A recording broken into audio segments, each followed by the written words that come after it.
For me personally, the worst kind of horror is anything that involves the quote-unquote family home. You know the story, right? An ordinary family moves into a nice-looking house, something goes bump in the night, and then begins the procession of angry spirits, hellish demons, and metaphorical monsters. I've been thinking about these stories a lot since I've just moved house recently, and I'm still in the phase of getting to know the natural creaks and groans of my new home without immediately thinking the place is haunted. So being in this state of mind, it probably wasn't such a good idea to play Home Safety Hotline, an analog horror game where you play as a customer service hotline operator helping folks deal with what lurks inside their home.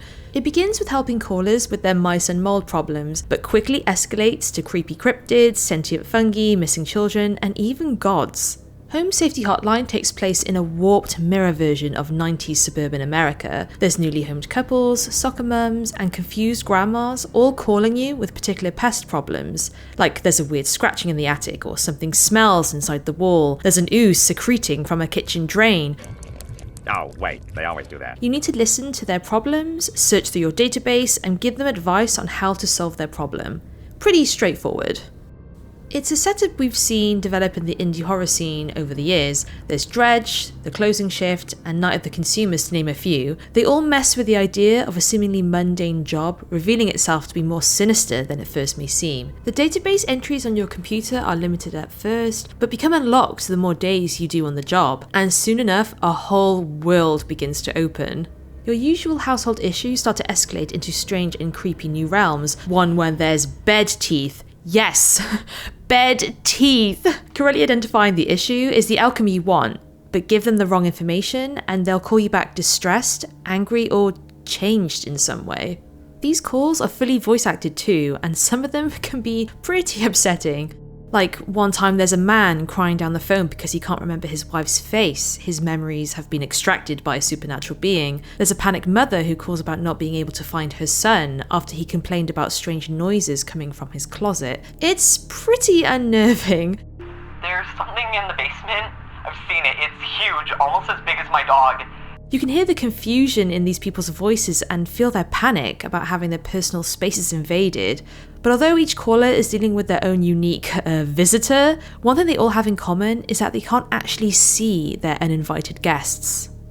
It's a horror staple. Don't let the audience see the monster until the last possible moment. The unknown is scarier than reality. Let viewers' imaginations fill in the blanks. Less is more and all of that. It's incredibly effective, and Home Safety Hotline uses this insight masterfully.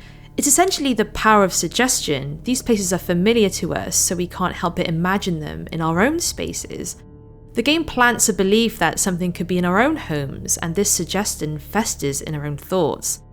It really taps into the idea and the fear that something safe and intimate has suddenly become hostile, that your home is not your own, or even worse, that there's something that knows your home better than you do.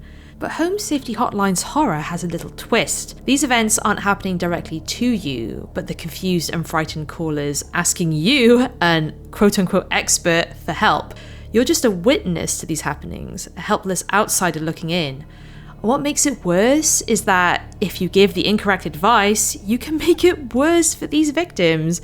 You don't even see the outcome. You're left to listen to audio snippets hinting at the terrible consequences of your actions, told to you over a crackling telephone line. It's genuinely haunting.